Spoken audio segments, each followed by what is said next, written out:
Hi, my name is Sheila. Welcome.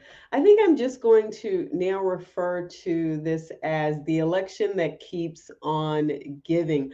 I haven't started to go through the number of lawsuits that I would love to go through that came out of this election and everything related to it. It was just like, I don't know, like it grew a web and the lawsuits just kept coming and did not stop.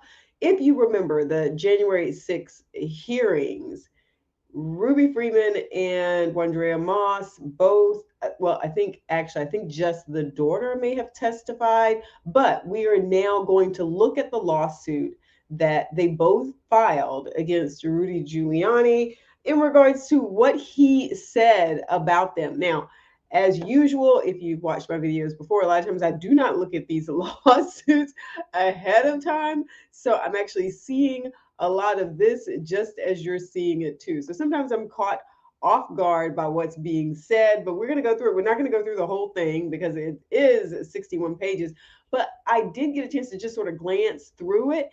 And there are a lot of statements in there. And let me plug in and get some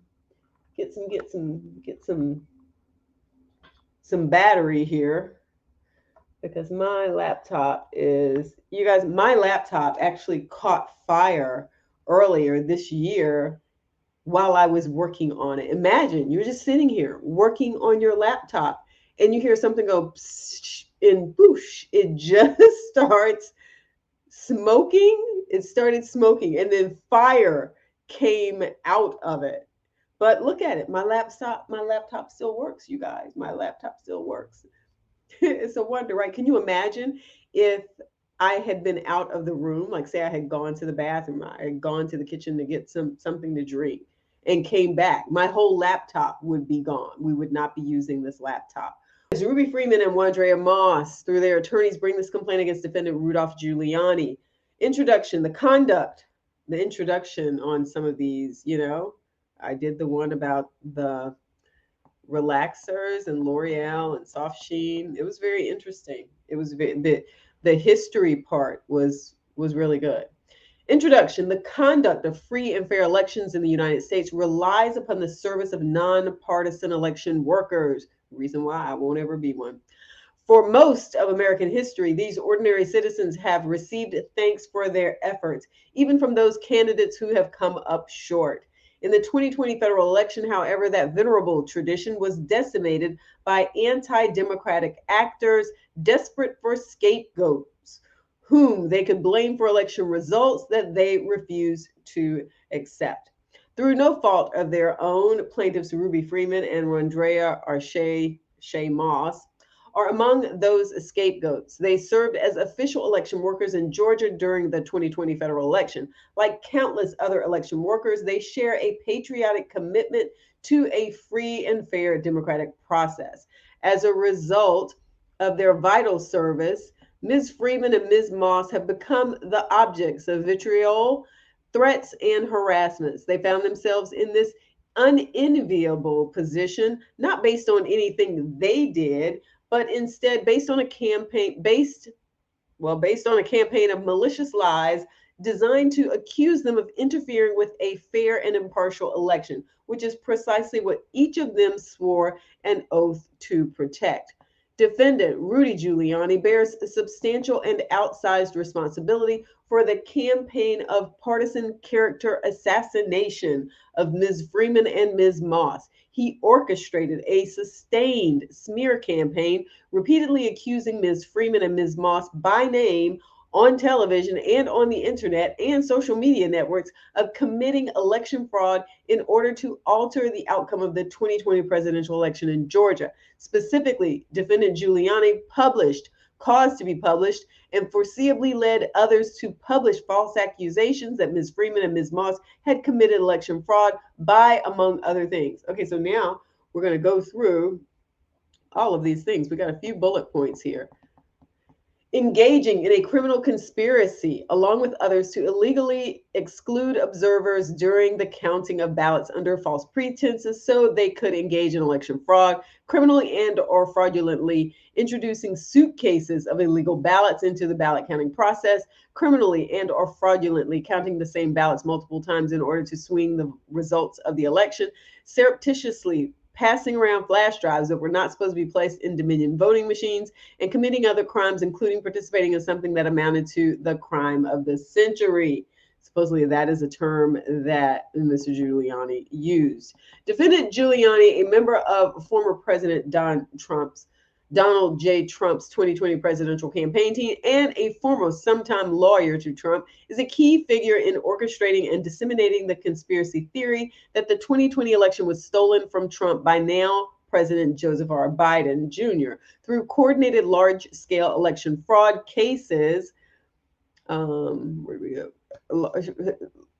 Large-scale election fraud across key swing states, including Georgia, with knowledge that the allegations against Ms. Freeman and Ms. Moss were false or without reckless disregard for their falsity over a period of more than 18 months. I would have thought he had something else better to do.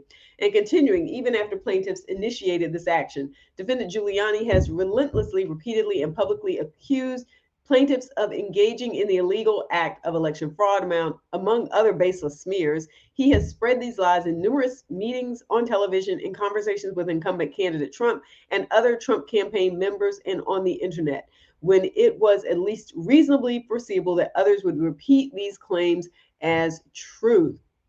On December 3rd, 2020, the Trump campaign published an excerpt clip from State Farm Arena security camera video showing grainy images of Ms. Freeman and Ms. Moss, then unnamed but later identified on air and on the internet as Ms. Freeman and Ms. Moss, counting ballots. This is the Trump edited video. Defendant Giuliani republished the Trump edited video on his Twitter account that afternoon. Do you guys recall how many Twitter followers he has?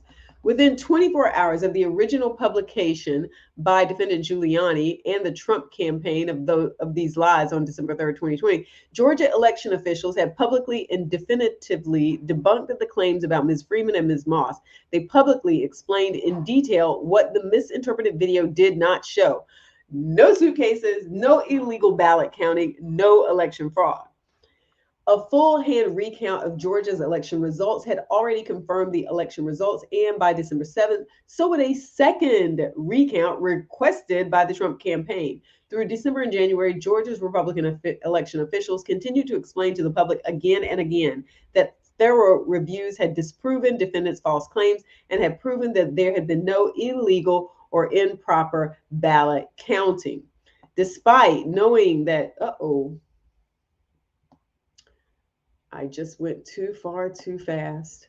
Despite knowing that the Georgia election officials had refuted the allegations of wrongdoing, so this time he knew, Defendant Giuliani chose to deliberately disregard the truth and instead to use the Trump edited video to continue to fabricate and publish lies about Ms. Freeman and Ms. Moss.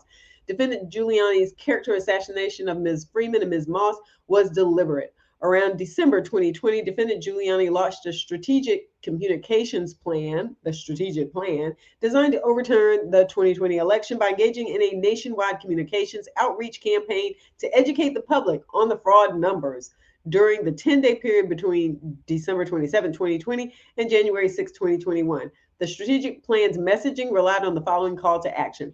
You cannot let America itself be stolen by criminals. You must take a stand, and you must take it today. Giuliani's strategic plan identified Ms. Freeman and Ms. Moss by name and falsely accused them of engaging in the criminal act of voter fraud under the heading Election Officials' Illegal Actions. The strategic plan stated, election official Rudy Freeman is seen surreptitiously and illegally handing off hard drives on camera in the Georgia counting facility. It references the video of Ruby and Shay at midnight and also stated Rudy Freeman, woman in purple shirt on video, now under arrest and providing evidence against Georgia Secretary of State Stacey Abrams and DNC on advanced coordinated effort to commit voter election fraud, which was then followed by bracketed text acknowledging no basis for the statement. Need confirmation of arrest and evidence. Giuliani's strategic plan listed more than a dozen channels to disseminate messaging, which included presidential tweets, Giuliani team tweets, talk radio, conservative bloggers, YouTube influencers, and social media influencers. Defendant Giuliani launched the strategic plan, a significant part of which consisted of defendant Giuliani publishing widely lies about Ms. Freeman and Ms. Moss by name. He amplified his defamatory statements by publishing them on a variety of channels, including television and on social media. He encouraged those listening to watch and spread the defamatory clips repeatedly. As intended, numerous third-party publishers republished Giuliani's false accusations to millions of viewers and readers, identifying Ms. Freeman and Ms. Moss by name while showing clips of the Trump-edited video and leveling additional false and malicious accusations of criminal election fraud against them. Defendant Giuliani continued to repeat and republish the false and defamatory statements throughout 2021 and into 2022. You guys, that's this year, including after plaintiffs initiated this action. So let me get this straight. You're being sued for defamation, but you're going to continue to defame even after that. With no concern for the truth or for the real life consequences of his willful lies, defendant Giuliani falsely and baselessly portrayed plaintiffs as traitors who participated in a conspiracy to steal the presidential election in Georgia. Contrary to defendant Giuliani's widely disseminated lies, at no time did Ms. Freeman or Ms. Moss ever conspire to clear poll watchers from room where they were counting ballots, produce secret suitcases full of illegal ballots, or illegally count ballots multiple times. There is not and has never been any basis for these statements, either in the Trump edited video or in any other document, photograph, or credible evidence. The lies about plaintiffs have been prolonged and tragic consequences for their lives and well-being. As a result of defendant Giuliani's defamatory campaign, Ms. Freeman and Ms. Moss were subjected to an immediate onslaught of violent and racist threats and harassment. And such threats and harassment continue to appear online this day. Their personal and professional reputations have been destroyed. From the period after defendant Giuliani started broadcasting lies about them to the present, Ms. Freeman and Ms. Moss have feared for their physical safety and have suffered a devastating emotional toll. At the height of defendants' disinformation campaign, Ms. Freeman, at the recommendation of the FBI, fled her home and did not return for 2 months. On at least 2 occasions, strangers showed up at her grandmother's home, an address where Ms. Moss had once lived, and attempted to push into the house in order to make a citizen's arrest. On or about January 5th, 2021, a group of strangers on foot and in vehicles surrounded Ms. Freeman's house. In addition, Ms. Freeman was forced to shutter an online business because her use of social media resulted in continuing threats and slander against her. In her subsequent work on Fulton County elections, Ms. Moss suffered continuing personal and professional consequences. At work, harassing and threatening email messages from the public went to a listserv that included Ms. Moss and her colleagues, making her a target at her workplace. She has subsequently been driven to seek new employment. As a result of defendants' ongoing campaign, the plaintiffs can no longer live normal lives. If she hears her name called in public, Ms. Freeman is afraid that she will be identified and attacked. Ms. Moss fears even visiting a grocery store where she might be recognized. The targeting of America's election workers, whose service to our system of government places them in the crosshairs of those who seek to undermine it, imposes a devastating human cost on those individuals and their families. It also undermines the principle that citizens can and overwhelmingly do participate in national elections with impartiality and integrity. Deliberate efforts to spread disinformation about America's election workers undermine the integrity of American elections, discourage public participation in the electoral process, and accordingly threaten democracy. Okay, we're going to talk about the parties here. That was a lot. Plaintiff Ruby Freeman worked as a temporary election worker for the Fulton County Registration and Elections Department during the 2020 general election to assist in the electoral process of counting votes that would eventually determine the delegates Georgia sent to Washington, D.C. to certify the presidential election. Her responsibilities included verifying signatures on absentee ballots and preparing absentee ballots for counting and processing. She is a citizen of Georgia. Plaintiff Wandrea Shea Moss worked on Fulton, whoops, there we go, worked on Fulton County's absentee ballot operation during the 2020 general election. She worked for the Fulton County Registration Elections Department beginning in 2012. During the 2020 election, Ms. Moss' position with the county was a registration officer, and her responsibilities included processing voter applications and assisting voters in person and over the phone. She is a citizen of Georgia. Defendant Rudolph W. Giuliani is a former politician and government official who has become a podcast and radio show host, a pundit on other channels, and at times he was the personal attorney to Donald Trump. Defendant's law licenses have been suspended in his home state of New York and in the District of Columbia because of his knowing or reckless falsifications, including his lies about plaintiffs. He is domiciled in New York, but is engaged in a persistent course of conduct in the district relating to the statements at issue, and he has admitted in answering the plaintiff's first complaint that he made some of the defamatory statements described below from the district. Okay, so we've got jurisdiction and venue there. I'm going to kind of skip all that kind of stuff, and then we're going to head right into the background. Liability in this case is predicated on a series of defamatory statements which defendant Giuliani published or caused to be published beginning December 23rd, 2020. This background section provides facts and context about the parties and the events in the weeks leading up to those actionable statements. All right, A, plaintiffs serve as election workers in the 2020 election in Fulton County, Georgia. In the lead up to Election Day 2020, Georgia emerged as one of the nation's biggest electoral battlegrounds in the race for the White House. The voting process in Georgia began on September 15, 2020, when local officials began mailing out absentee ballots. Voters could cast early voting ballots in person from October 12, 2020 until October 30th, 2020, and they could vote by mail until Election Day on November 3rd, 2020.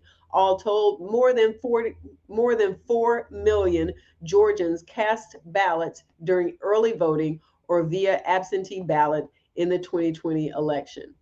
On Election Day, when another 975,540 people cast votes, Georgia's Secretary of State Brad Raffensperger observed, "We are having a successful election in Georgia today." In Fulton County, absentee ballots were counted in the State Farm Arena. Plaintiff Wandrea Moss had worked on elections in Fulton County since 2012 and had been tabulating ballots in every election throughout that period. In 2020, she was assigned to focus on the tabulation of absentee ballots. Plaintiff Ruby Freeman had signed up to be a temporary worker for the November 2020 election. She was asked to join the work at State Farm Arena. On November 13, 2020, NBC, ABC, CBS, and CNN declared Joe Biden the projected winner of Georgia, followed by Fox News and the Associated Press on November 19, 2020. From November 11 through November 19, 2020, county election officials carried out a risk-limiting audit, which included a full manual tally of all votes cast and confirmed Biden had won Georgia's election. Audit boards from all 159 Georgia counties examined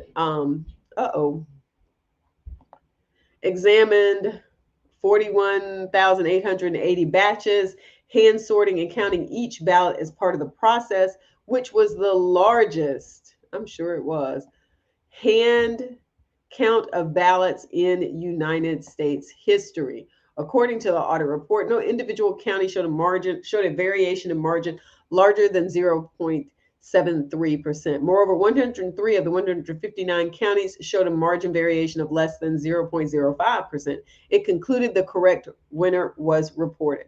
On November 20th, 2020, Secretary of State Raffensperger certified Biden's victory. That same day, Republican Governor Brian Kemp certified Georgia's election results. Okay, so there you have it. November 20th.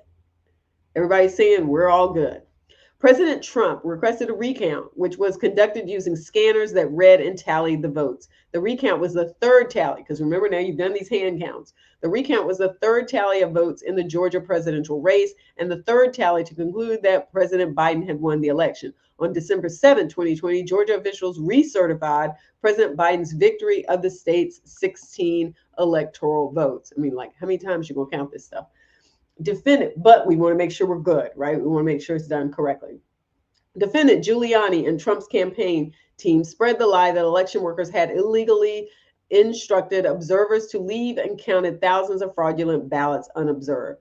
On December 3rd, 2020, Trump campaign surrogates testified before the Georgia Senate, alleging that fraud and misconduct had occurred during Georgia's November 2020 election.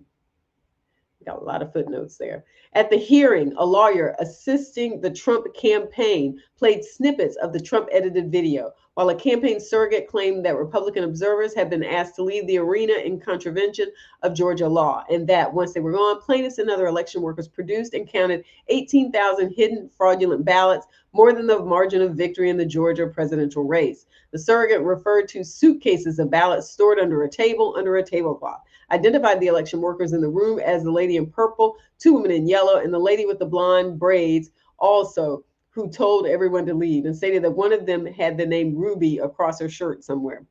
That same day, the Trump campaign published the Trump edited video on Twitter and tweeted that it showed suitcases filled with ballots pulled from under a table after supervisors told poll workers to leave the room, and 4 people stayed behind to keep counting votes. On December 3rd and 4th, defendant Guiliani repeatedly broadcast the lie on his own Twitter account. So let's see. Here is the Twitter account. Let's see what it says here. It says, watch. Video footage from Georgia shows suitcases filled with ballots pulled from under a table after supervisors told poll workers to leave room, and 4 people stayed behind to keep counting votes. And then it has Team Trump up there too. All right. The lie about Georgia election fraud was promptly and authoritatively refuted. Both the office of the Georgia Secretary of State, led by a Republican who endorsed former President Trump during the 2020 campaign, and the Georgia Bureau of Investigation immediately investigated defendants' claims. They reviewed the security videotape in its entirety, interviewed all witnesses who were present at the time of the alleged misconduct, and found no evidence whatsoever to substantiate any of the claims. At 5:41 a.m. on December 4th, 2020, the voting implementation manager for the state of Georgia, Gabrielle Sterling, refuted the false claims of election fraud on Twitter. The 90-second video of election workers at State Farm Arena purporting to show fraud was watched in its entirety by Georgia Secretary of State investigators, shows normal ballot processing. Here is the fact check on it. Mr. Sterling's tweet shared a link to a fact check published by Lead Stories, a fact-checking website that identifies false or misleading stories. It demonstrated that the Trump edited video did not show suitcases full of ballots being pulled from under a table, and that poll watchers were not told to leave. The fact check quotes Georgia election officials were explaining that the containers in the video contained ballots that were processed for counting earlier in the night, that the vote count data and voter verifications negated the claim that thousands of fraudulent ballots had been introduced into the count, and that it was not illegal for election workers to count ballots in the observer's absence. On December 4th, 2020, Georgia Public Broadcasting published its own article fact-checking the election fraud claims made during the Georgia Senate hearing the previous day. The article directly refuted the Trump legal team's claims concerning the contents of the Trump edited video. It reported that the video showed a normal tabulation process, which both state and county officials had verified. It also reported that no observers had been asked to leave. But Republican monitors and the press did leave when some election employees stopped their work for the night. Well, I got it. I will go home, right? And it clarified that Georgia law does not require poll monitors to be present for the ballot counting process. Also, on December 4th, 2020, in a roughly 17-minute televised Newsmax segment, Mr. Sterling again explained why the video did not show any fraud. Unlike watching 90 seconds of it like we saw in the Senate hearing yesterday, we've had our investigators watch several hours of it yesterday. And what essentially happened is, and we knew about this, part of this, on election night itself, around 10:15, 10:20, there's 2 groups of people in the room that are working. There are the cutters, the people who are opening the envelopes, and then there's the people who are scanning, which is the ones we see in the video.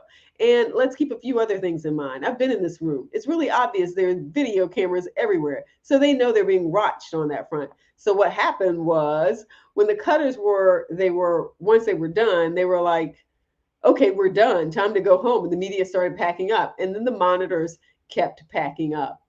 Now, the one thing we have is a he said, she said, where the officials there said, we didn't tell anybody that they had to leave. The people who left, the Republican monitor said, we were told we had to leave. And we have no audio from those videotapes to ascertain the absolute truth.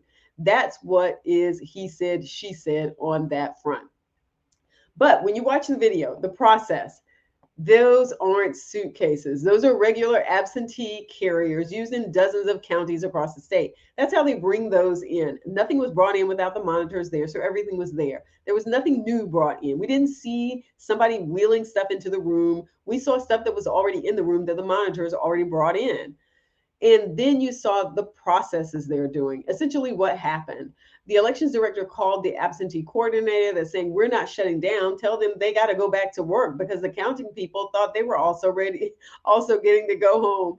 So they were kind of disappointed. So you see him on his phone. He walks over to them. They kind of shrug their shoulders like, crap, we got to go back to work again. So they started doing that. And then we found out that the monitors weren't there anymore. So we called their elections directors, and we called our state elections board monitor, who we have placed in Fulton County under a consent decree that we had ordered because of their screw ups in the June election. And yes, there was 82 minutes where there wasn't a person there, but we have all the videotape that we are literally looking at right now. We have to ask ourselves, in that period of time, I think it was about 3,000 to 5,000 votes that were scanned. And did this elections crew of, minimum, medium paid, tired election workers suddenly become the Ocean's 11 crew as part of a theft of an election? Or is it more likely they were tired and irritated? You see, when the SEB monitor gets there and when the investigator gets there, the armed investigator, they keep doing the exact same thing they were doing. They don't even pay him any mind, because it's just, they're doing their regular processes. And the problem we have is people don't understand this. And when people whip people's emotions up, it goes back to the issue I was talking about before, of threats being against these thousands of workers across the country. All right, he said a lot. On December 4, 2020, PolitiFact, a nonprofit website that checks the accuracy of claims made by elected officials and others, published another fact check of the claim repeatedly made by a defendant that video footage from Georgia showed suitcases filled with ballots being illegally counted after election monitors were told to leave. The PolitiFact article confirmed the conclusions of lead stories in Georgia Public Broadcasting that the claim was plainly false. It featured a statement from Fulton County Registration and Elections Director Richard Barron, who confirmed that no announcement was made telling people to leave. Rather, certain staff members left as their work was finished. Mr. Barron himself told the workers scanning the ballots to keep working. Mr. Barron also confirmed that it was normal to keep containers under tables near the scanners. On December 5th, 2020, defendant continued to publish and amplify the lies about the plaintiffs. On December 6, 2020, in person v. Kemp, Georgia Governor Brian Kemp filed a sworn statement from Francis Watson, chief investigator for the Georgia Secretary of State, further refuting these lies. Governor Kemp filed this affidavit in response to claims by a group of presidential electors for former President Trump of widespread election-related misconduct. The affidavit detailed the results of an investigation by Ms. Watson into the alleged events at State Farm Marina. Ms. Watson attested that her investigative team interviewed witnesses and reviewed the entire security footage. Her investigation found that 1, observers and members of the press were not told to leave, but exited the room after seeing a group of workers responsible for opening envelopes leave. And 2, no ballots were brought in from an unknown location and hidden under a table. She also stated that the video showed open but uncounted ballots being placed in boxes and stored under the table, and later showed the boxes being reopened so workers could scan the ballots when the counting resumed later that night. The Watson affidavit submission and its content were widely reported in the press on December 6 and 7, 2020. On December 7, 2020, Georgia Secretary of State Brad Raffensperger held a widely covered press conference to announce that Georgia was recertifying the results of the 2020 election. After announcing recertification, Secretary Raffensperger introduced Mr. Sterling, who once more refuted the lies about the Trump-edited video that defendant Guiliani was continuing to spread. Mr. Sterling yet again confirmed that the surveillance video showed that the containers taken from under a table held valid, uncounted ballots that had been stored by workers who thought they were leaving for the night.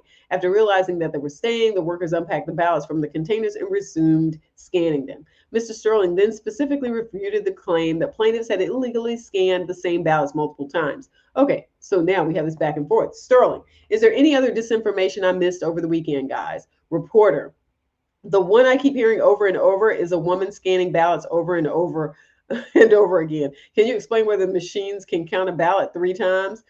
Sterling, well, Well, if it counted at 5 times, guess what? It would have shown up in the hand count, because if you do the same batch, let's say I don't even know how many times there were, 100, 200, whatever it was, and let's say you do it 3 times, there would have been 600 off on the hand count. There weren't. I mean, it's just, as I've said, and y'all have heard me say it before, it's a ridiculous game of whack-a-mole. Sterling's press conference and his refutation of the lie that plaintiffs illegally scanned ballots multiple times were widely reported. All right, now we're up to D. By December 7, 2020, the truth of what had happened and what did not happen at the State Farm Arena on the evening of November 3rd had been widely reported.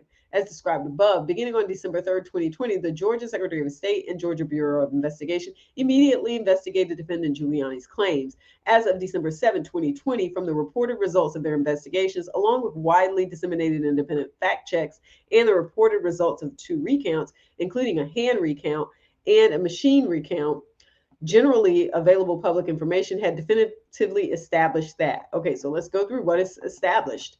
A water leak reported at the State Farm Arena on November 3rd turned out to be an overflowing urinal. B, the flooding did not affect the counting of votes. C, no announcement was made telling monitors, members of the press, and others to leave on election night. D, no ballots were brought into the arena from an unknown location. E, the supposed suitcases of illegal ballots were not suitcases, but regular ballot containers filled with valid uncounted ballots. F, those ballots were not hidden but stored, and no one tampered with those ballots. G, there was no evidence that plaintiffs had illegally counted ballots multiple times, because they did not. If anyone had done so, there would have been a significant discrepancy between the results of the hand count and results on election night, and there was no such discrepancy. H, the ballot processing in the Trump edited video was, in fact, entirely normal. I, neither plaintiffs nor anyone else committed election fraud in Fulton County that altered the results of the election, and there was no credible evidence of any conspiracy to commit such fraud. On information and belief, defendant Guiliani learned of the numerous authoritative refutations of the lies of plaintiffs in real time, and he recklessly disregarded them. As described more fully below, he was certainly aware of them no later than December 7, 2020. Nevertheless, he continued to publish lies about plaintiffs, including on December 9th and 10th. No later than December 30th, 2020, Secure the Vote, a website maintained by the Office of the Georgia Secretary of State, posted a detailed timeline to fact check the claims about what is depicted in the Trump edited video. Secure the Vote subsequently added descriptions to the timeline documenting the events from November 3rd, 2020, actually shown on the Trump edited video, including the following. So they've got this list here. 5:22 a.m., workers arrive at State Farm Arena and discover a water leak. They immediately move tables and ballots away from the leak to prevent any water damage. 6:30 a.m., workers can be seen moving tables but not tampering with ballots. 7:11, workers are seen vacuuming and drying the floors. 8:22, workers begin rearranging the room to its original layout. They move tables and ballot containers. The table under which a, quote, suitcase, unquote, full of ballots was allegedly stashed is moved, revealing nothing hidden there. 5:57, poll workers prepare to stop for the night, and empty ballot containers are brought into the room. Workers then fill the containers with uncounted ballots. 10:06, poll workers store the containers with uncounted ballots under the table for the night, where there are still many people in the room. 11:02 p.m. After the Secretary of State told poll workers they should continue working through the night, they removed the containers with their uncounted ballots from underneath the table and resumed their counting. Moreover, these facts were widely reported again in the aftermath of President Trump's January 2nd, 2021 call with Secretary Raffensperger, and that call prompted additional fact checks described more fully below. Notwithstanding the immediate, authoritative, and repeated fact checks and defendant's awareness of these fact checks, defendant has spent the last 18 months defaming plaintiffs as described below and has never retracted his lies. Okay, so here are the actionable defamatory statements. A, in December 2020, defendant Guiliani orchestrates, coordinates, and implements a campaign to defame plaintiffs. 57, we're on paragraph 57 now. The strategic plan orchestrated by defendant Guiliani identified the time period between December 27, 2020 and January 6, 2021 as the 10 days to execute this plan and certify President Trump. This is a strategic plan. Although styled as the presidential legal defense team, defendant Guiliani was not a government lawyer, and it is clear from the document that the authors worked on behalf of the Trump campaign and aimed to further the Trump campaign's private political goals. The strategic plan became public January 22nd as part of the work performed by the Congressional Select Committee to investigate the January 6th attack on the United States Capitol. The stated goal of the Giuliani strategic plan was, quote, nationwide communications outreach campaign to educate the public on the fraud numbers and inspire citizens to call up legislators and members of Congress to disregard the fraudulent vote count and certify the duly elected President Trump. The first of the issues the Giuliani strategic plan identified was massive corruption in the election process led to a vote tally that is fraudulent. And under the heading fraudulent ballots, stated Fulton County, Georgia, video of suitcases of fraudulent ballots. Under the heading election officials' illegal actions, the Giuliani strategic plan identified plaintiff Freeman by name. Election official Ruby Freeman is seen surreptitiously and illegally handing off hard drives on camera in the Georgia counting facility. The Giuliani strategic plan goes on to identify suggested messaging to include asking, what do you election officials have to hide? And to tell everyone that you cannot let America itself be stolen by criminals. You must take a stand and you must do it today. You must take it today. As one of the supporting documents that was presented by the Giuliani team, the Giuliani strategic plan included a series of voter fraud highlights for the 2020 U.S. election organized by state. The Georgia voter fraud highlight began by identifying plaintiffs by name. Georgia, margin, 10,000 votes. Video of Ruby and Shay at midnight. That is the time of the 200,000 vote bump. Similar interruptions at the same time in other states. No water main break. A lie to get Republican observers and media to leave at 10:30 p.m. The Giuliani strategic plan also identifies the top 10 worst fraud incidents by state and identifies plaintiff Freeman by name as the first one under Georgia and claimed she is under arrest for being part of a coordinated effort to commit voter and election fraud. All right, before I read this, I need to open up my drink because that is a lot of talking in 23 pages.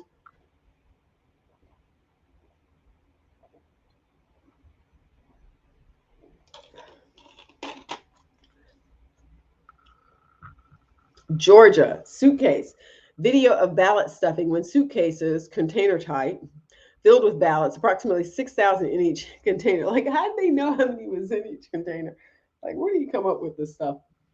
Were rolled out from under table at Georgia Arena and placed in tabulation machines. One batch repeatedly tabulated at least 3 times by X number of poll workers who remained after all poll watchers, GOP and the like, press, and all third parties were required to leave the premises per announcement at about until in violation of election laws enacted by Georgia state legislature. Ruby Freeman, woman in purple shirt on video, now under arrest and providing evidence against Georgia SOS Stacey Abrams and DNC on advanced coordinated effort to commit voter election fraud need confirmation of arrest and evidence. The face of the document itself acknowledges that despite making the claim, there was no confirmation of any arrest or supporting evidence. The Giuliani strategic plan directs and targets the defamatory statements about plaintiffs to the district, including by identifying the focus of campaign to be Republican members of the United States Congress, influential individuals in the district, including Freedom Caucus members and Trump advisor Peter Navarro team as key team members, planning protests in D.C. as part of the targets for rallies and protests. It also indicates that Giuliani was working closely with President Trump and his campaign located in the district. B, defendant Giuliani executes the plan to defame plaintiffs. Okay, so we've heard about the plan. We know some of the messaging that they're going to be using. Now he is putting this plan into play.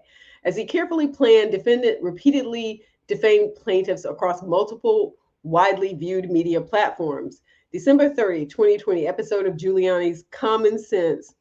On December 23rd, 2020 edition of his podcast, Rudy Giuliani's Common Sense, Giuliani identified Ms. Freeman by name as someone with a history of voter fraud participation and further defamed her as follows. Okay, let's see what he said on this podcast. There's a video recording in Fulton County, Georgia, of what is obviously, without a doubt, the theft of votes. You have to be a naive child or a completely dishonest partisan not to realize that the observers are being thrown out of the room. A phony excuse of a water main break was used. They still were thrown out of the room, didn't want to leave. Once they all left, a last check was done around the hall. The workers for Atlanta, for Fulton County, the 5 or 6, one of whom has a history of voter fraud participation, Ruby Freeman, they scurry under those desks. Hardly, where would you keep ballots, right? And they start taking ballots out and then put them on a wheelbarrow sort of thing and wheel them around. And you can see the ballots don't really look like absentee ballots that are in envelopes. They look more like pristine pieces of paper. And then they're given out and very quickly are being counted. There are times in which it appears they are being counted more than one time, 3, 4, 5, 6, 7 times, 8 times. It's quite clear. No matter who they're doing it for, they're cheating. It looks like a bank heist.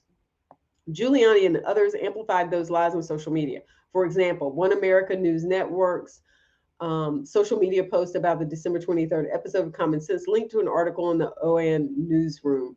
That episode remains available on Giuliani's website. December 25th, 2020 episode of Giuliani's Common Sense. 2 days later, on his Christmas Day episode of Common Sense, which had 1.3 million views on YouTube as of February 22nd, 2021, Giuliani repeated the same defamatory claims and again identified Ms. Freeman by name. Live from Fulton County, let's watch the Democrats steal the election. And there you see it, Ruby Freeman and her crew getting everybody out of the center, creating a false story that there was a water main break. No water main break. They get everybody out. They wait, they check, like they're going to do a heist. And then all of a sudden, the crooks sprang into action. They go under a desk, covered like a casket, and they start pulling ballots out, tremendous numbers of ballots.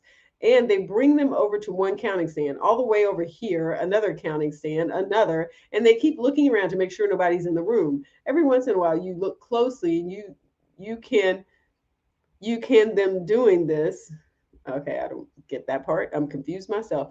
One ballot, gestures scanning a ballot multiple times. You know what that does? That takes Biden and multiplies it by 5. Just look at the tape. That accounts from anywhere from 40. Oh, wait. Oh, please. I have to make sure I get this one right. Just look at the tape. That accounts for anywhere from 40 to 80,000 votes. How do you come up with these numbers? The number then we look at it on was like 138,000 for Biden and 2,000 for Trump. Take those out of their numbers. Trump won Georgia honestly. We want honest votes here. That episode remains available on Giuliani's website, and he amplified it on social media.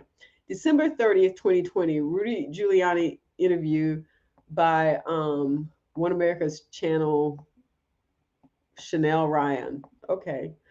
On December 30th, 2020, defendant Giuliani promoted the lie in an interview by Chanel Ryan, an OAN staffer based in Washington, D.C., and broadcast on OAN. I guess that's how you say it. I don't watch that, obviously, right? In the segment, Ms. Ryan asks defendant Giuliani, talk about Georgia for a second. How important is Georgia right now? With a Trump-edited video depicting Ms. Freeman and Ms. Moss playing on screen as he spoke, Giuliani responded, there are 5 or 6 states that can make the difference here and that have the evidence already, have the evidence that shows that the Biden people stole the election. And not only that, they have the evidence that shows that Trump actually had more votes. Georgia is maybe the easiest to demonstrate because it's on video.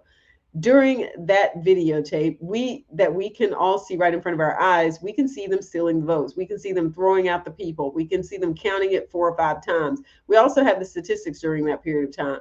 120,000 votes for Biden, couple hundred votes for Trump, no observer, makes it totally illegal. That alone changes the election. That alone means that if you get rid of those illegal votes, Trump wins Georgia by 40 or 50,000 votes. Georgia has the one videotape. I consider it like the Zapruder film was to the Kennedy assassination. This film will live for 100 years. Well, you're probably right about that. For 100 years, this film will show that the 2020 presidential election, there was an attempt to steal it. Ms. Ryan stated that it seems the Georgia legislators are very much on board with having looked at the evidence you and your team presented, having watched the videos, looked at the data, they're on board. They want to do something about this, but we have an obstacle. Defendant Giuliani responded, I've heard Democratic senators get on television and say it's espionage to say that it was fraud. You're not going to tell me that. I can see the fraud. It's in front of my eyes. What am I supposed to do? Close my eyes and make believe that in Fulton County, Georgia, when they closed the doors and they got rid of the public and they started triple counting ballots and it ends up being 120,000 for Biden and 3,000 for Trump. They weren't treating him. They weren't cheating. Am I stupid? The video was promoted on ON's Twitter account the day it aired. ON's post on Facebook page from December 31st, 2020 to January 3rd, 2021 also indicate that ON rebroadcast Ms. Ryan's interview with Giuliani in part or in full on January 2nd and or January 3rd, 2021. Yeah, sorry, you guys. I just don't watch all these. I just don't watch all these, so I wasn't sure how to pronounce her name.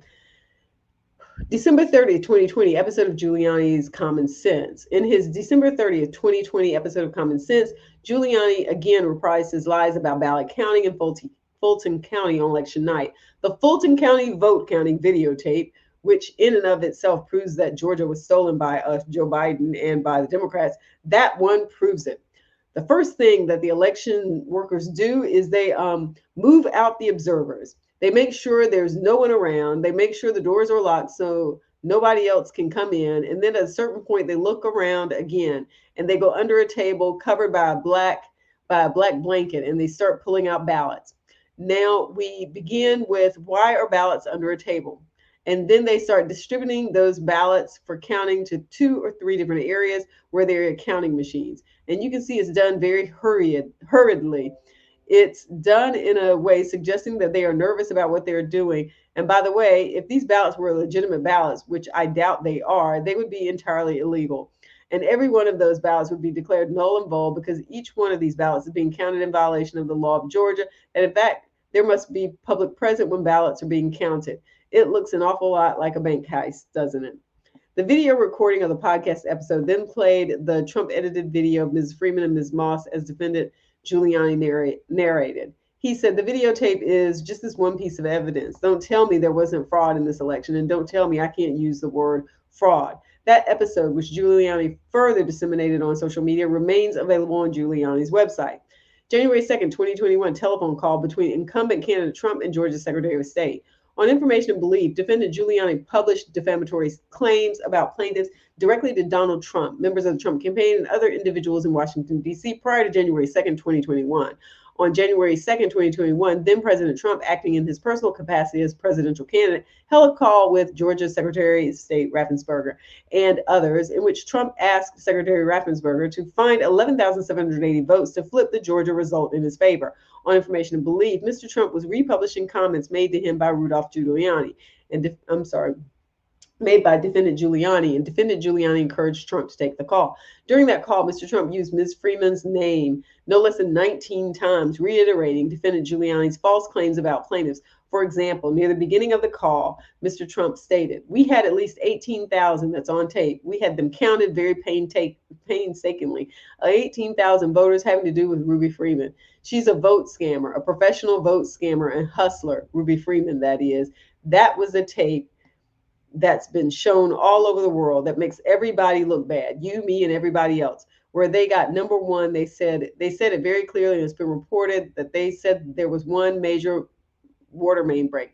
Everybody fled the area, and then they came back. Ruby Freeman, her daughter, and a few people. There were no Republican poll watchers. Actually, there were no Democrat poll watchers. I guess they were them, but there was no Democrats either, and there was no law enforcement. Late in the morning, early in the morning, they went to the table with a black robe, black shield, and they pulled out the votes. Those votes were put there a number of hours before the table was put there. I think, Brad, you would know. It was probably 8 hours or 7 hours before, and then it was stuffed with votes. They weren't in an official voter box. They were in what looked to be suitcases or trunks, suitcases, but they weren't in voter boxes. The minimum it could be, because we watched it, and they watched it for certified in slow motion, instant replay, if you can believe it. But it had slow motion, and it was magnified many times over. And the minimum, it was 18,000 ballots, all for Biden. Mr. Trump continued. I would hate to have been on the end of this call. How do you listen? Mr. Trump continued, we're so far ahead of these numbers, even the phony ballots of Ruby Freeman, known scammer. You know the internet. You know what's trending on the internet. Where's Ruby? Because they thought she would be in jail. Where's Ruby? It's crazy. It's crazy. That was the minimum number is 18,000 from Ruby, but they think it's probably about 56,000. But the minimum number is 18,000 on the Ruby Freeman night, where she ran back in there when everybody was gone and stuffed. She stuffed the ballot boxes. Let's face it, Brad. I mean, they did it in slow motion, replay magnified, right? She stuffed the ballot boxes. They were stuffed like nobody's ever seen them stuffed. So there's a term for it when a machine instead of a ballot box, when it's a machine instead of a ballot box, but she stuffed the machine. She stuffed the ballot. Each ballot went 3 times. They were showing, here's ballot number 1. Here it is the second, third time, next ballot. I mean, look, Brad, we have a new tape that we're going to release. It's devastating. And by the way, that one event is much more than the 11,000 votes that we're talking about. It's, that one event was a disaster. And it's just, but it was something. It can't be disputed. And again, we have a version that you haven't seen, but it's magnified. How are you going to have a version he hasn't seen? It's magnified and you can see everything. I mean, yeah, it's magnified, but for some reason they put it in 3 times each ballot. And I don't know why. I don't know why 3 times. Why not 5 times, right? Go ahead. In response, Secretary Raffensperger said, you're talking about the State Farm video. And I think it's extremely unfortunate that Rudy Giuliani or his people, they sliced and diced that video and took it out of context. Mr. Trump ignored Secretary Raffensperger and continued to claim there was election fraud in Georgia, including again accused Ms. Freeman of wrongdoing. Secretary Raffensperger again refuted the accuracy of what President Trump and previously defendant Giuliani claimed the Trump edited video showed. Mr. Trump. And remember, her reputation is she's known all over the internet, Brad. She's known all over. I'm telling you, where's Ruby was one of the hot items. Ruby, they knew her. Where's Ruby? So, Brad, there can be no justification for that. And, I give everybody the benefit of the doubt, but that was, and Brad, why did they put the votes in 3 times? They put them in 3 times. Raffensperger, Mr. President, they did not put that. We did an audit of that, and we proved conclusively that they were not scanned 3 times. Mr. Trump, where was everybody else at that late time in the morning? Where was everybody? Where were the Republicans? Where were the security guards? Where are the people that were there just a little while before when everyone ran out of the room? How come we had no security in the room? Why did they run to the bottom of the table? Why do they run in there and just open the skirt and rip out the votes? I mean, Brad, they were sitting there, I think, for 5 hours or something like that. The votes. Raffensperger, Mr. President, we'll send you a link from WSB. Mr. Trump, I don't care about the link. I don't need it, Brad. I have a much better. During the call, Ryan Germany, lawyer for Georgia Secretary of State's office, also told Mr. Trump the statements about plaintiffs were inaccurate. Mr. Trump, and the minimum, there were 18,000 ballots, but they used them 3 times. So that's, a lot of votes. And that one event, and they were all to Biden, by the way. That's the other thing we didn't say. Ruby Freeman, one thing I forgot to say, which was the most important. Do you know that every single ballot she did went to Biden? You know that, right? Do you know that? By the way, Brad, every single ballot that she did through the machines at early in the morning went to Biden. Did you know that, Ryan? And Miss Germany. That's not accurate, Mr. President. Mr. Trump, huh? What is accurate? Germany. The numbers that we are showing are accurate. We picked, Mr. Trump. No, about Ruby Freeman. About early in the morning, Ryan, when the woman took, when the whole gang took the stuff out of from under the table, right? Do you know that? Do you know who those ballots, do you know who they were made out to? Do you know who they were voting for?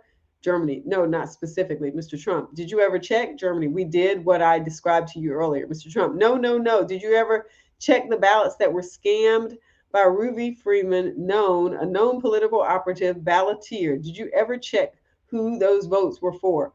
Germany. We've looked into that situation that you described. Mr. Trump, no. There were 100% for Biden, 100%. There wasn't a Trump vote in the whole group. Why don't you find this, Ryan? What's wrong with you? I heard your lawyer is very difficult, actually, but I'm sure you're a good lawyer. You have a nice last name, but I'm just curious. Why wouldn't Why do you keep fighting this thing? It just doesn't make sense. We're way over the 17,779, right? We're way over that number. And just if you took just Ruby Freeman, we're over that number by 5 or 6 times when you multiply it out. 3, and every single ballot went to Biden.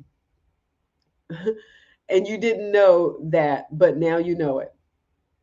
Major news outlets, including the Washington Post, Wall Street Journal, and New York Times, published audio recordings and transcripts of the call. Some outlets, including the Wall Street Journal and Gateway Pundit, also published the audio recording and transcript, but without redacting Ms. Freeman's names. January 6, 2021, insurrection. Ahead of January 6, 2021, defendant Giuliani led the Trump campaign's war room, which was located at the Willard Hotel in Washington, D.C.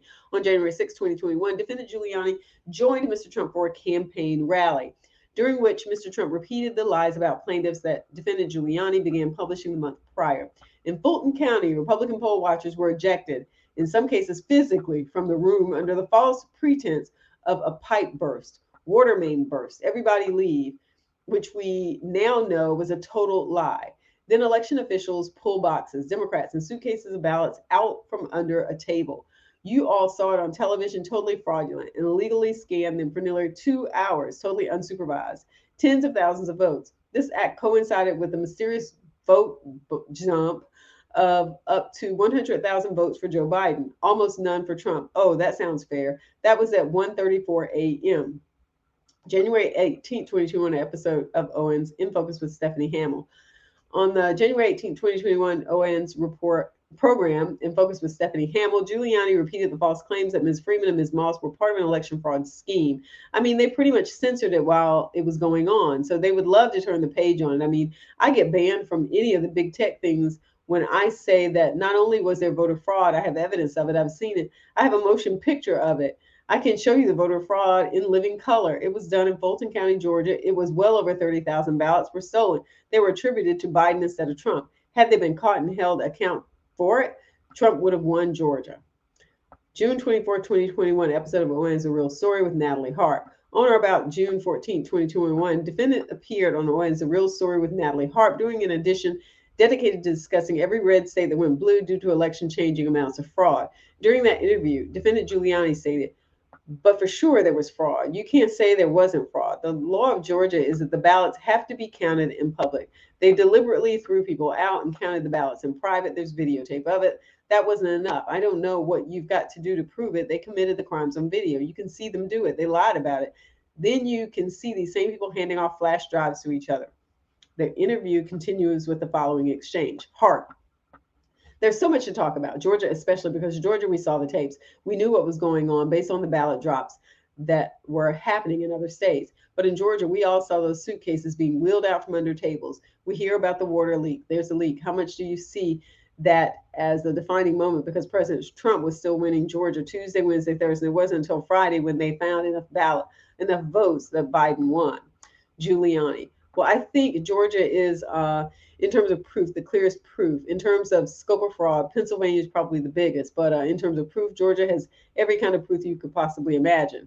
I mean, the explanation for that videotape is absurd because you can see them and you can see them throw the people out. And the law specifically says you can't count in private. So they threw the people out. They used this phony excuse that there was going to be some kind of water main break. It was not. There was no water main break. And then after the people were out, you can just watch the way they're doing it. I mean, I've watched bank robberies. I mean, this looked like a bank robbery. They were doing it surreptitiously and handing them off and doing it quickly. And occasionally you can see them multiple count a vote. Now you take the 2 women who ran that. There are other tapes of them earlier in the day handing off small hard drives and flash drives. And those flash drives were used to put in the machines that supposedly weren't accessible by the internet, all of which were accessible by internet. So these women have gotten away scot-free. No one's ever questioned them. I mean, you have to look at the videotape and say, at least there should be an investigation and they should be put under oath as to what they're doing. Republicans, Democrats, reporters, everyone else, you see them unceremoniously ushered out. And then you see the woman check out the whole place to make sure there's nobody there. And that's when they get the ballots from under the table. And that's when they start counting the ballots under the table. While the Trump edited video of Ms. Freeman and Ms. Moss played, the interview continued. We're running the footage right now. Mr. Mayor, as you're talking, we're running the footage right next to you so everybody can see what's going on. Take a look at that footage because it's not being played anywhere else.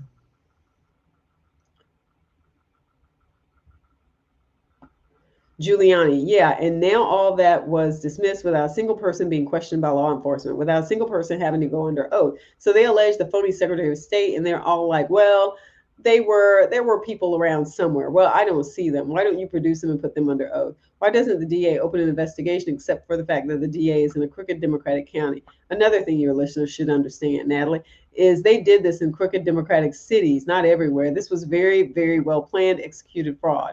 That video was promoted on social media and remains available on ON's channels today. Episode of The Real Story with Natalie Harp. On or about July 23rd, 2021, defendant Giuliani appeared on ON's The Real Story with Natalie Harp. ON host Natalie Harp asked Giuliani for his reaction to the late former U.S. Senator Bob Sol's statement that with respect to the alleged election fraud during the 2020 presidential election, there's nothing to see here. With the cry on The Real Story on 2020 presidential election scam displayed, defendant Giuliani claimed that there were people pushed away, and all of a sudden these ballots were brought in and they were all Biden, he continued. Giuliani, how about the videotape that I have where they're shoving the thing into the machine 3 or 4 times so they can be recounted by the same 2 women that earlier in the day were passing around hard drives or flash drives that supposedly can't be used in Dominion machines but can't? Right, we have this proof. Right, we have this proof. Giuliani, I know we've lost the spin war, but we haven't lost the truth war. I have the truth. That video was circulated on social media and remains on Owen's channel today. December 10th, 2021, episode of Owen's The Real Story with Natalie Harp. On December 10th, 2021, defendant Giuliani again promoted lies about plaintiffs on Owen's The Real Story with Natalie Harp. In that interview, Giuliani said, the situation in Georgia, that videotape, is about as clear evidence of stealing votes as I've ever seen. And it was mischaracterized by the Secretary of State, the crooked Governor Kemp, the Democrats. I mean, they're all in league together. In any event, you've got a tape in Georgia that's crystal clear. It looks like a bank robbery, my goodness. And this Pennsylvania tape is very, very clear. There are about 10 others. There's no doubt that people stole votes in that election for Biden, and the numbers are, I would say, way beyond what was necessary to switch the vote in about 4 states. But they certainly are extremely significant and can't be ignored. When people cheat in elections on some kind of substantial scale, how do you know in advance without investigating whether it affects the election or not, right? That video remains available on ON's channels today. January 12, 2022, episode of Giuliani's Common Sense. On January 12, 2022, nearly 3 weeks after plaintiffs filed this lawsuit, defendant Giuliani hosted John Solomon on his video podcast to discuss fraud in Georgia during the 2020 election. Mr. Solomon is a former conservative opinion contributor for various outlets, including the Washington Times and Fox News, whom Mr. Giuliani described as one of the best investigative reporters with whom he has ever dealt. During the January 12, 2022 conversation, Giuliani continued to push lies about the Trump-edited video, even as Solomon attempted to explain to Giuliani that there was no truth to the claims that the ballots were fraudulent. Giuliani. So you can take us back to Atlanta for a moment. Solomon, sure. Giuliani. So you remember the very famous video of the whole day of there was the arena had a security camera that was unknown to the participants. So several days, if not weeks after the election, the company came forward with tapes of this very suspicious activity where the people were thrown out of the arena, the observers, all the doors were locked. Solomon, that never should have been done. Giuliani, all the doors were locked. Whoops. Giuliani, all the doors were locked. Then they, for about 15 minutes, cased the place, made sure everyone was gone. Then they opened up this big blanket, and under those blankets, and then with no one observing in violation of the law, they very seriously tried to count all these votes. Now, is there any further evidence now? They have said, of course, that the tape was done by Russians that I doctored. I actually haven't touched it, so it was given to me. So Solomon. So I dug into that a lot. So first off, there are 2 parts to this. One is the expulsion of the vote observers. That was an awful Giuliani. Well, you can't challenge that. It's very important. Solomon, it should never have happened. They should never have jettisoned those observers. You're not supposed to count without bipartisan observers. So that act clearly happened. It was improper. People have said that was an improper act, and there was some vote counting that occurred after. Now, the famous videotape where the ballots come out from underneath the table, those were actual real ballots, most of them. I'm told from the reporting I did They were military absentee ballots. They had been processed earlier in the day, put in the suitcase, probably a bad idea to put them under the table. Again, not a secure way of holding and transporting ballots. That's one of the things that Brad Raffensperger's guys said. But the actual ballots in the box, I've interviewed multiple people, including those who work with the FBI, the GBI. Those ballots turned out to be real ballots, lawful ballots. They weren't fake ballots. Most of them were military absentee ballots, as has been described to me. But those were real ballots that were counted. They shouldn't have been stored under a table. They should have been in a secure location until the moment. They shouldn't have been counted until observers were there. But the fact, I don't think those, my reporting indicates, those were real ballots, not fraudulent ballots, just ballots that were mishandled. And that's one of the reasons now why the Secretary of the State Election Board in Georgia wants to take over Fulton County. They want to stop those shenanigans. After Mr. Solomon told Guiliani that the ballots were processed the proper way based on statements of the state election clerks, Defendant Guiliani said that we are trying to relying on people who have lied in the past and continue to claim that the ballots were hidden and that it looks like ballots were thrown away during that process, and it also looks like ballots were counted 3 or 4 times. That episode remains available on Defendant Giuliani's channels today. Defendant Giuliani published his statements about plaintiffs with knowledge of or reckless disregard for their falsity. Defendant Giuliani knew that his statements about Ms. Freeman and Ms. Moss were not true and published them with reckless disregard for the truth. Defendant Giuliani learned of or recklessly disregarded the authoritative immediate fact checks described above and incorporated herein of his lives in real time, including before he published any of the actionable statements. Before publishing any of the actionable statements, defendant was aware of the numerous statements by Georgia and federal officials disproving the portrayal of misconduct that had been advanced by the Trump campaign. He also knew and knows that multiple fact-checking organizations have confirmed the facts as presented by Georgia and federal officials. No later than December 8, 2020, Defendant Giuliani was specifically aware of the affidavit filed by the chief investigator for the Georgia Secretary of State refuting his lies. Defendant Giuliani learned of additional refutations and evidence refuting his lies about plaintiff. On January 4, 2021, Georgia election officials held another press conference to refute the already debunked election fraud allegations that President Trump raised in his January 2, 2021 call with Secretary Raffensperger. Mr. Sterling once again described the events that occurred on election day at State Farm Arena, explained how they represented entirely normal ballot processing, and directed listeners to the Georgia Secretary of State's website for a detailed timeline matched to the surveillance footage. Mr. Sterling reiterated for the assembled reporters the actual series of events. Late in the evening, after the water main break had been fixed, election workers prepared to go home for the night and followed standard procedures to store ballots securely, placing them in containers and affixing numbered seals. But when Mr. Raffensperger found out that they were closing up shop, he ordered them to continue counting through the night. So the workers retrieved the containers and resumed counting ballots. Mr. Sterling expressed his great frustration that Defendant Giuliani, among others, had the entire tape revealing these facts and nevertheless intentionally misled the state Senate, the voters, and people of the United States about this. PolitiFact published a fact-check article about the Raffensperger call that same day, finding the events described by Mr. Sterling lined up with previous reports from PolitiFact and other fact-checkers. This article repeated PolitiFact's earlier assessment that the arena surveillance video showed no wrongdoing and provided no evidence of election fraud.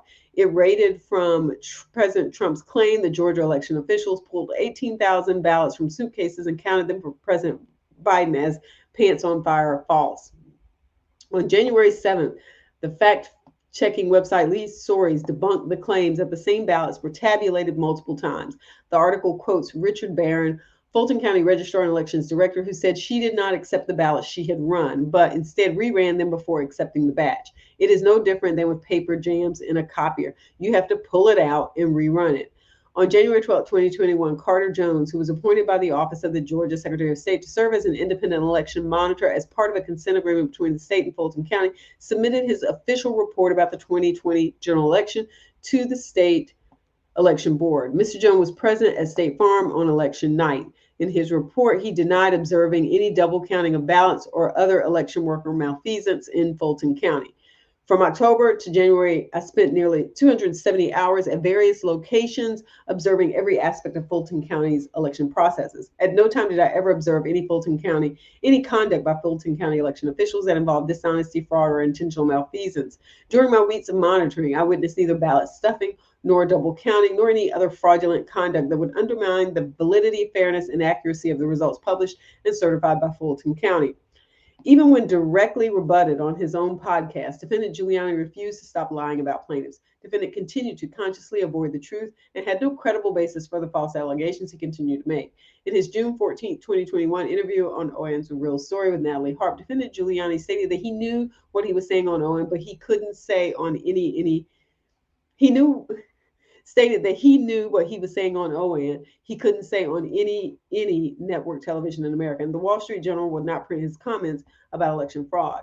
On June 24, 2021, a New York appellate court stripped Giuliani of his law license. In Omri Giuliani, among the bases for that decision was the court's finding that Giuliani knowingly spread the lies about plaintiffs at issue here. In its decision, the Supreme Court of the State of New York Appellate Division, First Judicial Department, discussed Giuliani's representations that the Trump-edited video depicted Georgia election officials engaging in the illegal counting of mail-in ballots. The court explained. The gist of his claim was that illegal ballots were being surreptitiously retrieved from suitcases, hidden under a table, and then tabulated. In fact, the entirety of the videos shows the disputed ballots were among those in a room filled with people, including election monitors, until about 10 p.m. At about 10 p.m., the boxes, not suitcases, containing the ballots were placed under a table in preparation for the poll watchers to leave for the evening. Those boxes were reopened and their contents retrieved and scanned when the state official monitor intervened, instructing the workers that they should remain to tabulate the votes until 10:30 p.m. that evening. When viewed in full context and not as snippets, the videos do not show secreting and counting of illegal ballots. Based on the claim, however, the Georgia Secretary of State conducted an investigation. The videotapes were viewed in their entireties by the Secretary's office, law enforcement, and fact checkers, who, according to the State Secretary of State, Brad Raffensperger, all concluded there was no improper activity. Respondents' argument with respect to the video is that a reasonable observer could conclude that there was an illegal counting of mail-in ballots. If, as respondent claims, he reviewed the entire video, he could not have reasonably reached a conclusion that illegal votes were being counted. We disagree that the video can be viewed as evidence of illegal conduct during the vote tabulation process, or that it provided a reasonable basis for respondents' conclusion. The court summarized that Defendant Giuliani showed the snippets of video and or made false statements regarding its contents on at least the following occasions.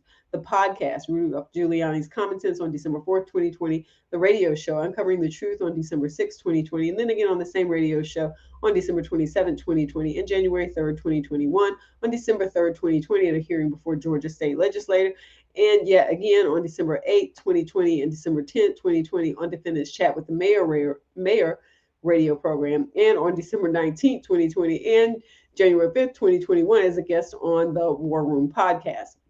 The court concluded that Giuliani violated New York Rule of Professional Conduct 4.1, which prohibits knowingly making a false statement of fact or law to a third person, and Rule 8.4c, which prohibits engaging in conduct involving dishonesty, fraud, deceit, or misrepresentation.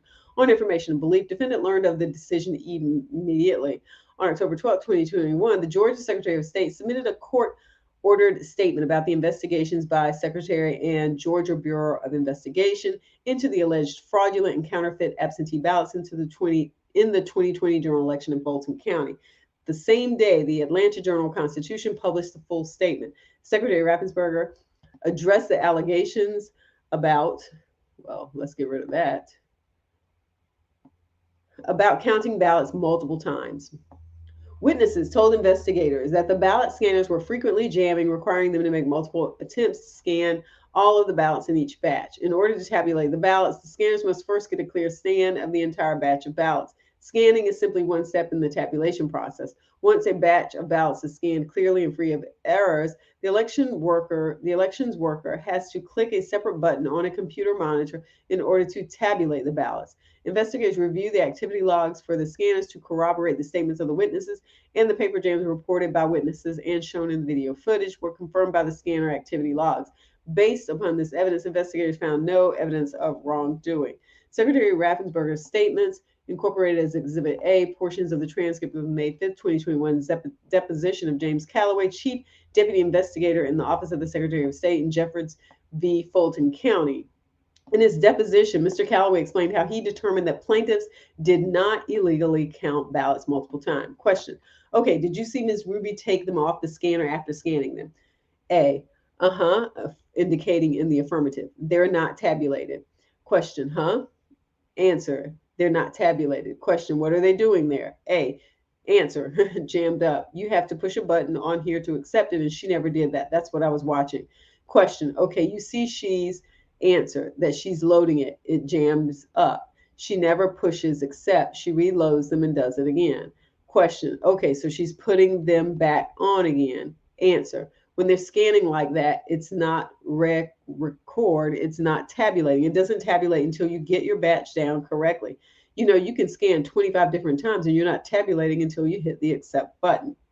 In an effort to attempt to mitigate the harm caused by the publication of the false statements and defendant stories, plaintiffs sent defendant Guiliani a letter on December 16, 2021, demanding that he retract and take down the numerous defamatory statements he has published and continue to publish about Ms. Freeman and Ms. Moss. Defendant has not responded to the letter and still has not retracted any of his statements about plaintiffs.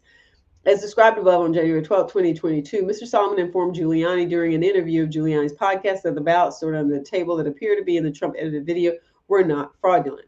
On March 8, 2022, Trump's former Attorney General William Barr published an account of his office in Time. It included a passage explaining how the Department of Justice had looked into and found no evidence to support the false allegations against Ms. Freeman and Ms. Moss.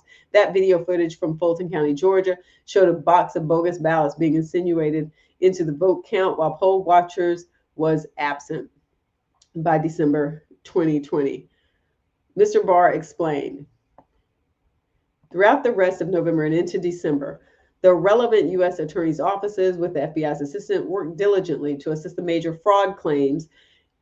In Atlanta, our able U.S. attorney, B.J. Pack, coordinating with the Georgia Bureau of Investigation, which was conducting its own investigation, assessed the claim that legal votes had been insinuated into the vote count in the absence of poll watchers.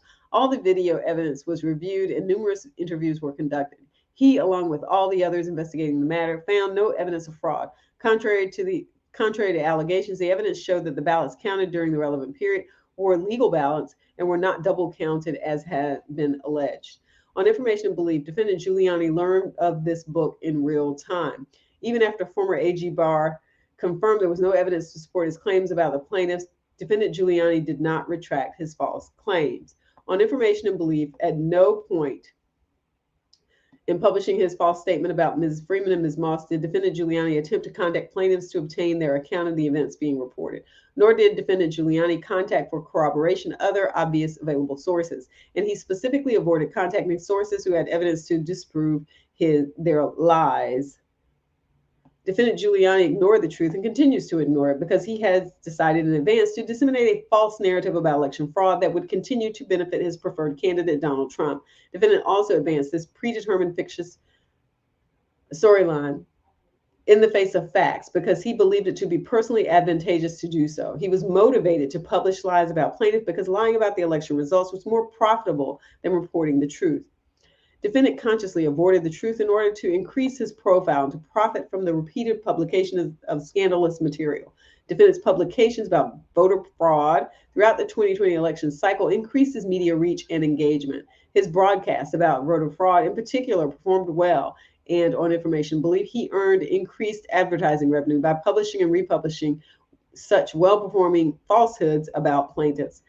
Defendant additionally hoped that repeating his preconceived narrative would have the effect of overturning the outcome of the presidential election.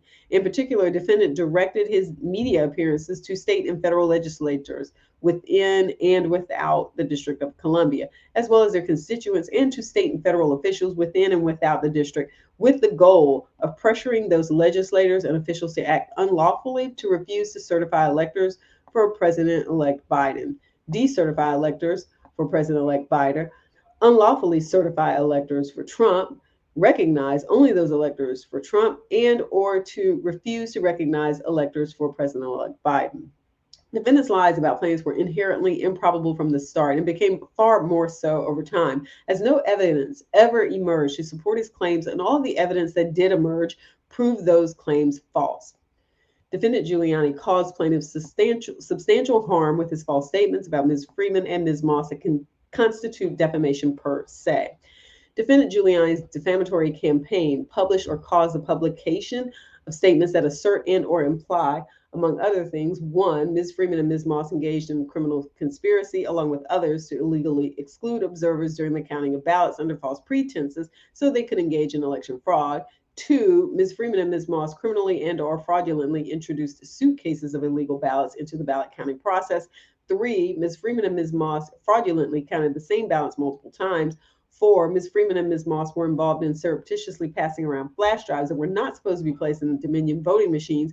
And five, that Ms. Freeman and Ms. Moss committed crimes and other fraud.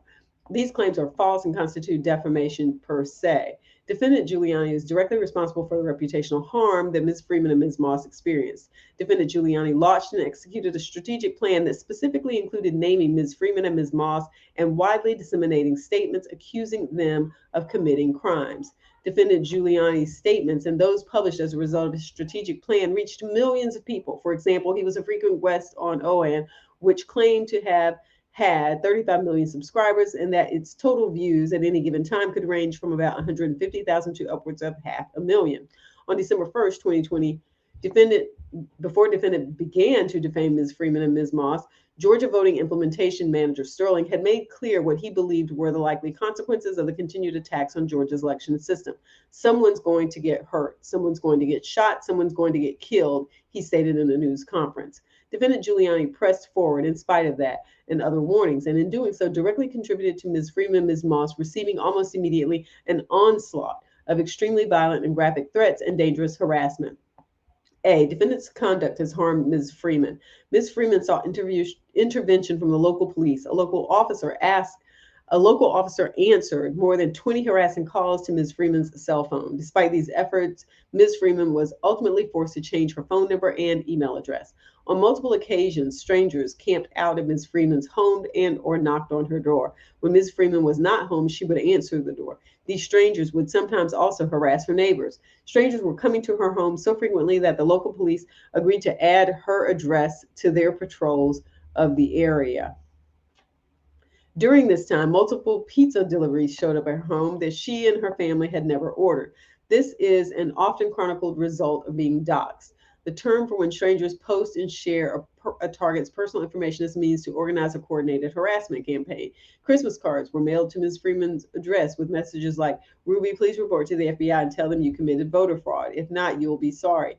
And you deserve to go to jail, you worthless piece of... The level of harassment Ms. Freeman received at her home led the FBI to conclude that she would not be safe in her home beginning January 6, 2021, the date of former President Trump's rally and the subsequent insurrection at the U.S. Capitol, and continuing at least through Inauguration Day, January 20, 2021. On or about January 5, 2021, a crowd surrounded Ms. Freeman's house, some on foot, some in vehicles, other equipped with a bullhorn. Fortunately, Ms. Freeman had followed the FBI's advice and had temporarily relocated from her home. She was not able to return for 2 months. Since returning to her home, Ms. Freeman has had to install 11 cameras and 3 motion sensors in an effort to safeguard her home. Ms. Freeman was also forced to deactivate the social media pages for herself and her business, Lady Ruby's Unique Treasures, a pop-up clothing boutique. Though she has long been a local entrepreneur, she was forced to shutter her business when she was unable to attend public events or conduct online marketing through social media. The reputational impacts of defendants' lies continue to be felt across Ms. Freeman's social and professional networks. After being publicly accused of crime, she has lost friendships. When people recognize her in public and call out her name, Ms. Freeman is fearful. Her experiences over the months since defendant's defamation campaign began have taught Ms. Freeman to be distrustful of strangers and concerned for her safety. To this day, Ms. Freeman continues to be the subject of threatening communications. B, defendant's conduct has harmed Ms. Moss. The day after defendant's campaign of falsehoods began, Ms. Moss' then 14-year-old son informed her that numerous calls were coming into Ms. Moss' old phone, which he was using at the time. When he answered the calls, he was bombarded with racial slurs and threats of violence. One caller stated that her son should hang up alongside his mama. These harassing calls continued for months. Defendant's defamation also caused Ms. Moss to suffer an onslaught of online harassment. She received dozens of messages through Facebook, LinkedIn, and Pinterest, many of which threatened violence. These messages did not merely suggest Ms. Moss should lose her job, but instead she deserved to die and would be killed in retribution for her treason. She has since deleted her LinkedIn account. Because Ms. Moss had previously lived with her grandmother, it was her grandmother's address that harassers found and exploited. As they did with Ms. Freeman, these harassers repeatedly sent unwanted pizzas to Ms. Moss' grandmother's house. On at least two occasions, strangers showed up at her grandmother's home and attempted to push into the house in order to make a citizen's arrest. On these occasions, Ms. Moss's grandmother, who is in her mid-70s, called her in a panic, confused and scared for her safety. The impacts of defendants' lies also followed Ms. Moss at work. The general email addresses used by the public to contact the Fulton County election offices would forward incoming emails to Ms. Moss and many of her colleagues. As a result, Ms. Moss and her colleagues received directly in their work inboxes harassing emails sent to those public email addresses that specifically reference Ms. Moss. Inspired by the demonstrably false conspiracy theory, defendant pushed strangers have protested about Ms. Moss outside her Fulton County workplace, demanding she be fired from her job. The harassment and widespread false perception that Ms. Moss committed election fraud left Ms. Moss feeling fearful in an office where she began to work in 2012. Before the 2020 general election, she generally enjoyed the parts of her job that allowed her to work with and assist the public. But since defendants' defamatory campaign, even when she was assisting constituents over the phone, she would begin to sweat and feel anxious if they asked her name. She became afraid that when people heard her name, they would think she was a fraud and a cheater. Ms. Moss' workplace became a toxic environment. Her closest friends at work were warned to watch the company they keep. The toxic environment led her to seek alternative employment. Like her mother, Ms. Moss is now fearful whenever people recognize her in public. As a result, Ms. Moss has largely retreated from social and public life. She has gone as far as to avoid the grocery store, opting to have groceries delivered in order to avoid it. She feels trapped by the unshakable fear that there are unknown people after her who want her dead. Over the last year, Ms. Moss has suffered from disrupted sleep and has gained over 50 pounds as a result of the stress caused by defendants' campaign of lies. The onslaught of threats that plaintiffs have experienced and the necessary measures they have been forced to take to protect themselves are the direct result of defendants' defamatory conduct. Plaintiffs have and will continue to experience serious and severe emotional distress as a result. The harm defendant has caused to plaintiff's reputation, privacy, safety, and earnings and other pecuniary loss is immense. First claim, defamation per se. Plaintiffs incorporating reallege all the preceding paragraphs as if fully set forth herein. Okay, so I'm going to kind of go through this a little faster because a lot of times the claims will state some of the same things. Plaintiffs are private figures. Defendant Guiliani published, caused to publish, or reasonably could have foreseen the publication of a series of false and defamatory statements of fact about Mrs. Freeman and Ms. Moss, including by and through his agents making the statements themselves and by republishing the statements on his website and social media accounts as detailed extensively above. As a reasonably foreseeable and intended result of defendant's statements and actions, others repeated and amplified these false and defamatory statements. The false implications were intentionally made through the false statements, and by other statements that were misleading due to material omissions by presenting misleading juxtapositions of statements and when taking into the actual the context of each publication. The false implications were also made through the disinformation campaign as a whole. The defamatory meanings of defendants' false statements and implied statements of fact are apparent from the face of the publications. Refer to Ms. Freeman and Ms. Moss by name, often are accompanied by images of Ms. Freeman and or Ms. Moss and are understood to be about them. The statements authored and published by a defendant about Ms. Freeman and Ms. Moss are reasonably understood to state or imply that they are. All right, let's go through these. Had a history of engaging in fraudulent behavior, engaged in criminal conspiracy along with others to illegally exclude observers during the counting of ballots under false pretenses so they could engage in election fraud, criminally and or fraudulently introduced suitcases of illegal ballots into the ballot counting process, criminally and or fraudulently counted the same ballots multiple times, surreptitiously passed around flash drives that were not supposed to be placed in Dominion voting machines, and or committed crimes and or other fraud. Each of these statements and implications is false and defamatory per se. Each of these statements was viewed, read, and or listened to by thousands and likely millions of individuals. Each of these false statements was published with actual malice, i.e., with knowledge of its falsity or with reckless disregard as to its truth.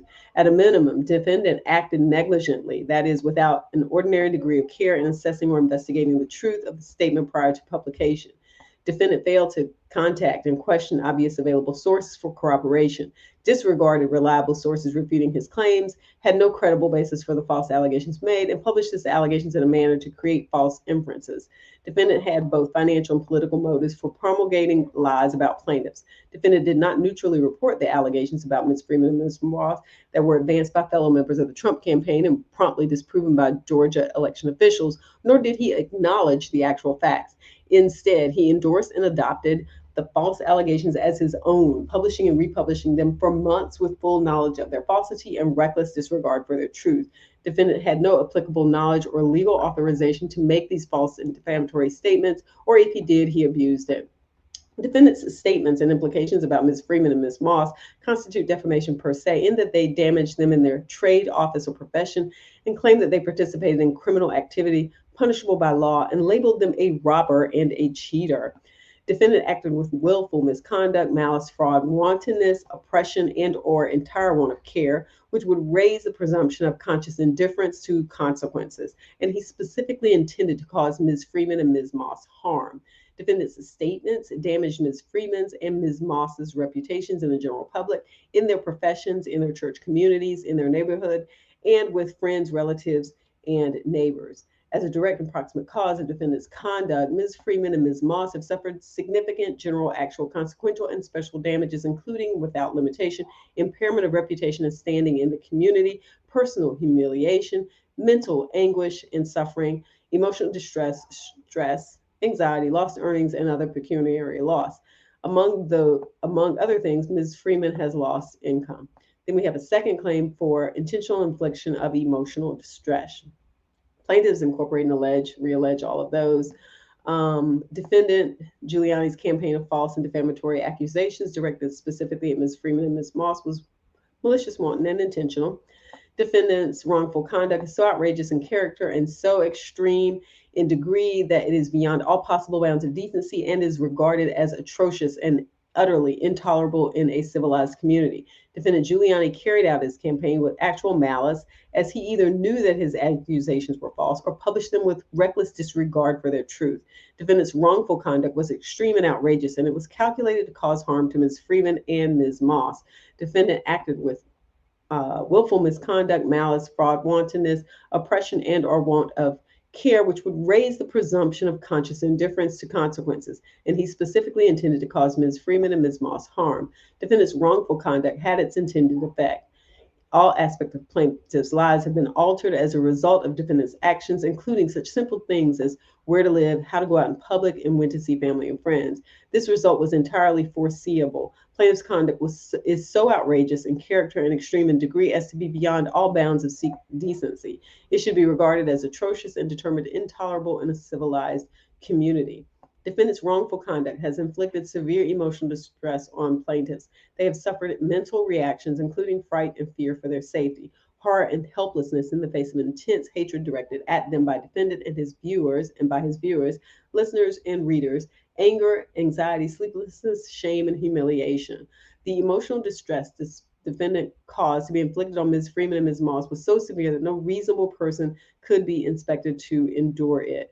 Defendant's wrongful conduct caused physical manifestations of harm to plaintiffs, including weight gain, disrupted sleep, dental problems, and anxiety attacks, as well as mental anguish, requiring them to seek treatment for the mental anguish resulting directly from the severe emotional trauma inflicted by defendant. As a direct and proximate result of defendant's conduct, plaintiffs have suffered significant general, actual, incidental, and special damages, including, without limitation, emotional distress, overwhelming stress and anxiety, lost earnings, and other pecuniary loss. Third claim, civil conspiracy for all alleged torts. Plaintiffs incorporating reallege all the preceding paragraphs. Defendant Guiliani agreed to intentionally and maliciously participate in a civil conspiracy with other individuals for the purpose of which was to commit the torts of defamation per se, and intentional infliction of emotional distress. Throughout the course of the conspiracy, defendant, acting in concert with other individuals, coordinated in furtherance of the common scheme. The defendants agreed to launch a campaign to defame plaintiffs, as evidenced by the Guiliani strategic plan document laying out this strategy, and his decision to repeatedly plan, record, produce, and publish segments on the topic of election fraud in Georgia focused on defendants' false claims about plaintiffs. As a result of defendants' conspiracy, plaintiffs suffered professional reputation and emotional harm. These torts caused by the damages outlined in the previous causes of action. Prayer for relief. Wherefore, plaintiffs pray for judgment against defendant for each of the causes of action raised herein. Plaintiffs respectfully request a judgment in their favor and against defendant for A, nominal damages, B, compensatory damages, including general, actual, consequential, and special damages in an amount to be determined at trial, C, punitive damages. D, reasonable and necessary attorney's fees. E, reasonable and necessary costs of the suit. F, prejudgment and post-judgment interest at the highest lawful rates. G, declaratory relief, stating that the statements authored and published by defendant and those attributable to defendant as foreseeably reasonable republications identified within this complaint, individually and collectively, were and are false. H, injunctive relief, enjoining defendant to remove his false and defamatory statements about plaintiffs from any website and or social media accounts under their control. H, such other and further relief as this court deems just and appropriate. Filed May 10th, 2022. There you have it. 61 pages. That was a very long complaint, and I'm not sure what happened, but I think at some point in time it may have just stopped showing up. Okay, so that's it. That is the entire complaint. You would have to sit down and have a meal to listen to all of that. That was a lot. Don't forget to like the video, subscribe to the channel, and peace.